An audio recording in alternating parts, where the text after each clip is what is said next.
Bonjour tout le monde, bienvenue sur la chaîne YouTube de Cryptos pour un nouvel épisode du Récap Crypto. Comme tous les lundis maintenant, vous le savez, c'est votre rendez-vous. On fait le tour ensemble des principales actualités du marché des cryptos. Et cette semaine, alors on va pas parler que des actualités qui sont propres à ce marché, à cette industrie. On va parler d'autres grosses actualités qui pourraient potentiellement l'impacter. Et vous l'avez peut-être vu passer par vous-même ce matin si vous avez suivi les actualités.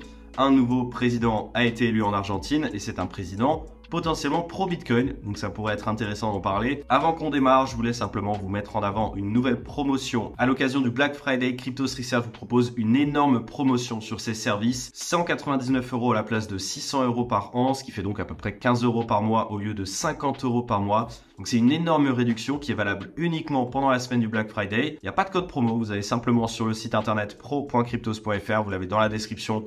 Vous l'avez normalement au coin de l'écran et vous pouvez accéder à cette offre de réduction qui vous permet donc d'accéder derrière à Cryptos Research qui est, je le rappelle, voilà, le groupe pour vous accompagner sur vos investissements en crypto-monnaie. Vous avez des experts de Cryptost qui travaillent quotidiennement pour vous fournir du contenu exclusif et inédit. Vous avez Vincent Gann avec des vidéos quotidiennes d'analyse technique. Vous avez le Prof Chain avec de l'analyse on-chain et vous avez de l'analyse fondamentale sur des projets crypto, sur des projets de DeFi, sur des airdrops, etc.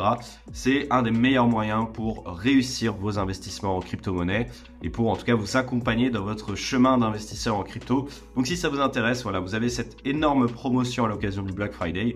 Tout se passe en description, donc je vous invite à aller jeter un petit coup d'œil. Alors le sujet que je voulais aborder avec Bitcoin, c'est cette élection présidentielle qui a eu lieu cette nuit en Argentine. Vous allez me dire pourquoi est-ce que ça nous intéresse, qu'est-ce que ça a à voir avec le marché crypto?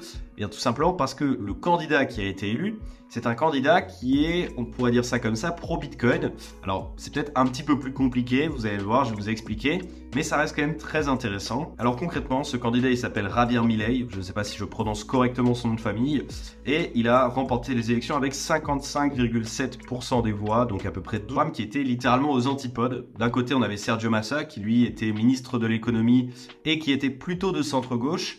Et de l'autre côté, on a Javier Milei qui lui s'autoproclamait anarcho-capitaliste libertarien. Et durant sa campagne, il s'est montré rigoureusement anti-système avec un discours très populiste et surtout très critique envers les banques centrales. Alors je ne vais pas rentrer dans le détail de son programme, mais on parle particulièrement de supprimer tout un tas de tirer une à une les étiquettes des ministères sur un tableau blanc. Ministerio de Obras Públicas, afuera! Bon voilà, il y a beaucoup de spectacles, beaucoup de shows, en désaccord avec le reste de son discours. Mais bref, pourquoi est-ce qu'il a fait beaucoup de bruit? Eh bien tout simplement parce qu'il était considéré comme étant pro-Bitcoin par une partie de l'écosystème des cryptos. Et ça, comme je vous le disais tout à l'heure, ça reste encore à prouver parce que pour le moment, il n'a pas vraiment parlé de Bitcoin dans son programme, même pas du tout. Alors en réalité, il a parlé qu'une seule fois de Bitcoin, où il a expliqué qu'il représentait le retour